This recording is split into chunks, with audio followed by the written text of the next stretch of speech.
Where are we going? Dunkirk. There are 400,000 men trapped in one place, on a beach. Their backs to the sea, the enemy closing in all around them. And it's just a matter of time before they face surrender or annihilation. And the fact that this story does not end in either surrender or annihilation is what makes it one of the greatest stories in human history. I'm not going back. There's no hiding from this sun. We straight away started talking about the big format. We have a big love for the big format. I mean, especially IMAX, you know, it's a very visceral window to the world. You know, in many ways, it's the best format out there. If somebody had said to us 6 years ago, you know, go off and make a film about the evacuation of Dunkirk using only large format cameras, I think we would have thought that was an insane thing to do. But because we'd done so much of that work on Interstellar and the Dark Knight movies, we were equipped to do it. And, you know, we're able to maximize the format and really get everything that we wanted from it. 70-something% of the film is the full IMAX format because it is the most beautiful way to watch a movie. It's a treat if you can see it in that format. The immersive quality of the image is second to none. We really try and create a sensation that I would describe as virtual reality without the goggles. The huge challenge is the size and weight of the cameras. So our feeling was if we could find a way to do it physically, the payoff would be well worth it.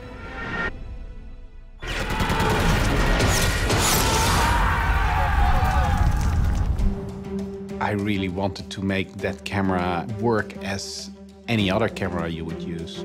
You know, handheld and in a very sort of intuitive and impulsive way that you can use a film camera. With the story structure on Dunkirk, you have a lot of different points of view.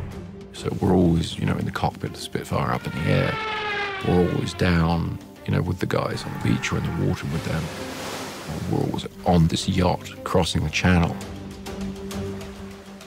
We started to invent stuff to make it possible for us to put the camera on planes and in the cockpits, engineering special lenses that would put the lenses in certain places where it was impossible for a camera to be. It was massively important to us to do that because we really wanted to be able to get our actors up into the air. The shots where you see one of the actors in a Spitfire and then just beyond them, another Spitfire, there's really no way that you could create that in a computer. You always end up thinking about things that are impossible and then, you know, trying to make them possible. We made it work. These amazing, massive cameras, it's a very, very visceral experience, a really tactile experience of being there in these events. The audience really gets the benefit of that large canvas. Particularly in IMAX, I think audiences are really going to feel the jeopardy and the vulnerability that they felt. You know, put yourself in a seat in an IMAX theater and you look at it, you know, you see what it does to you, you see what it does to you emotionally. I just want people to be completely blown away with what they've just seen. We want to give people a really intense ride, really put people there and allow them to feel what that experience would have been like.